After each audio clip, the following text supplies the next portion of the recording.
Hello mga fur friends! So ngayon i-share ko sa inyo paano yung ginagamit ko na pangpatanggal ng kuto. So ang ginagamit ko ay napaka-effective nito at the same time organic. Kaya safe na safe ito sa babies natin. So ayan, ang healthy ng scalp. 'Di ba? Ang ganda ng scalp. So ang ginagamit ko ay Bitcore Plus. So organic ito, kaya ang ginagamit nila ay lemongrass oil, citronella oil, peppermint oil, and ginger oil. Kaya safe na safe talaga itong gamitin sa mga babies natin.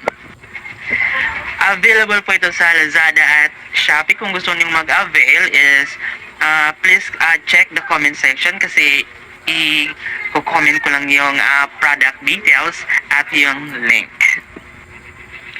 Para sa magandang resulta, dapat spray mo to sa buong katawan ng baby mo at pagkatapos i-rub mo syempre para kakapit yung mixture sa skin niya para hindi wala na yung mga egg or mga anong kasing klase ng mga kuto.